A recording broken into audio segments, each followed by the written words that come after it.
Hey guys, Matis here. It's been 3 years since the last studio tour, so I think it's time for an update. In this video we will take a look what hardware and software I use to create my music without going into details because I don't want to bore you. So let's start with the room. It's actually the same tiny room. I added some acoustic panels on the walls. Here I have a picture showing the best season of Formula 1 and the best F1 drivers fight in a long time, which is also an acoustic panel. And here, Geralt of Rivia, keeping order on my desk. Here on this wall I have a few photos of my favorite artist who inspires me and my YouTube silver button for 100,000 subscribers on my YouTube channel. And here on the back wall there is a photo from the cover of my debut album Sea of Tranquility, which is also an acoustic panel. Now let's take a look on my basic tool, the computer. This is an Apple MacBook Pro 14-inch entry max, 16 cores, 48 gigabytes of RAM, 2 terabytes of hard drive, and I have additional 2 terabytes connected via Thunderbolt and 8 terabytes in my NAS drive. Speaking about the computer, it's also worth mentioning the monitor. It's MSI Prestige 34 inches 5K ultra-wide. It's great for working with music because of its widescreen aspect ratio and very high resolution. The main software I use is of course Ableton Live and various plugins, including Serum, Diva, Spire, Kontakt, the entire Arturia V collection, and several effects from Waves and Solid State Logic. Of course, I also have a tons of sample libraries. That's why I need such large hard drives.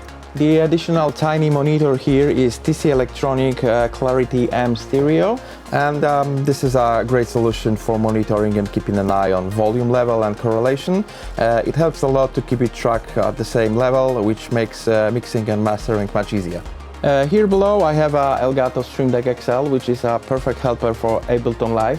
Here I have shortcuts to plugins, effects and functions that I use the most often. And thanks to these buttons I don't have to click the mouse every time. In the middle, under the monitor, I have a Ableton Push 2. This is a dedicated controller for Ableton Live, and I mainly use it to control native effects from Ableton Live and to create the drum patterns using the step sequencer. And here, Behringer X Touch 1, the MIDI controller with one motorized fader, and it's great for setting the volume levels of various track elements such as kick, bass, hi-hats, pads, and using only your ears. I close my eyes and listen to the mix and adjust the volume of individual elements using only my ears without looking at the monitor that shows the numbers, and I think this is a very good way to find the right value. Now let's go to my little rack here. This is the Behringer X32 rack mixer. I use it both in the studio and on the stage. In the studio it's great for connecting all my synthesizer, and the analog signal is digitally transmitted to the audio interface via ADAT. And the audio interface is a Presonus Quantum 2626 with Thunderbolt interface. It is connected to my computer, so each synthesizer can be used on a separate track in Ableton Live with minimal, almost zero latency. This makes working with my hardware things much easier because I don't have to use EQ and effects on the mixer. I can do it directly in Ableton Live. And I also have a Behringer DEQ 2496 processor for acoustic room correction. Now let's see my sound system. It's actually nothing special. Yamaha HS5 studio monitors. Cheap and good, sounding very clean, so I really like it. And to complement the lower frequencies, I have an EV Audio TS107 subwoofer under my desk. Even though I have acoustic panels and studio monitors, I work with headphones most of the time.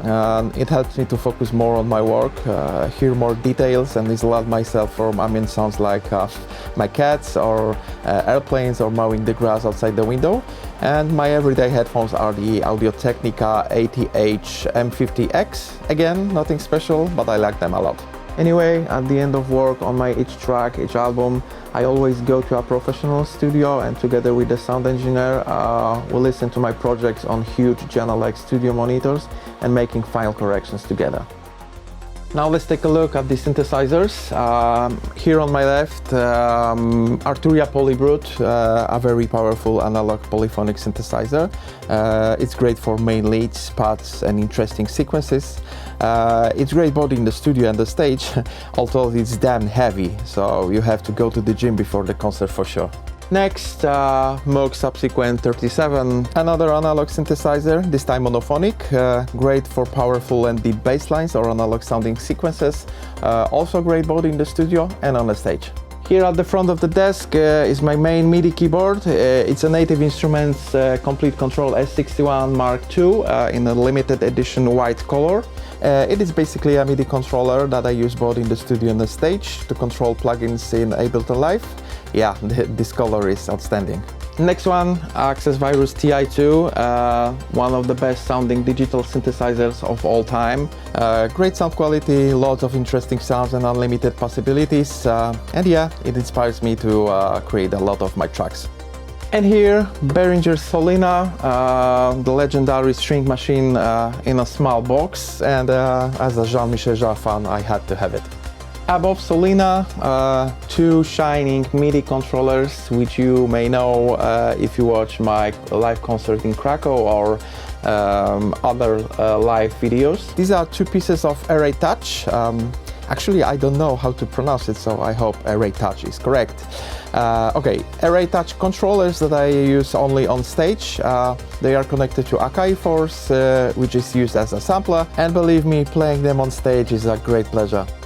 One more thing here, Rollei Lumi keys.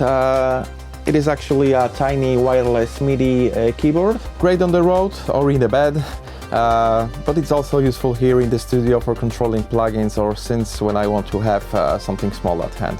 Next one is Nordlit A1, beautiful red synthesizer, sounding quite similar to Virus, a bit more simplified but with an equally great sound. And above, my newest studio member, Expressive E Osmose. A strange synthesizer with strange sounds, that's why I wanted it. I don't know it very well yet, but it's great for expressive playing, for example, samples of live instruments like cello, strings, choir, and also weird soundscapes and sequences. It has a very interesting keyboard, a completely different feeling than any other synthesizers, but we'll see if we can become friends. Next one, Behringer Monopoly. It is a quite successful replica of a legendary synthesizer Korg Monopoly, and I mainly use it on the stage for sequences. And last one, Akai Force. A few years ago I used it as a heart of my live setup, as a sequencer, but now I'm using it only as a sampler for these MIDI controllers. Okay, that's all. You saw my entire studio, the place where I work every day, and I hope you liked it. Till the next time, take care, bye bye.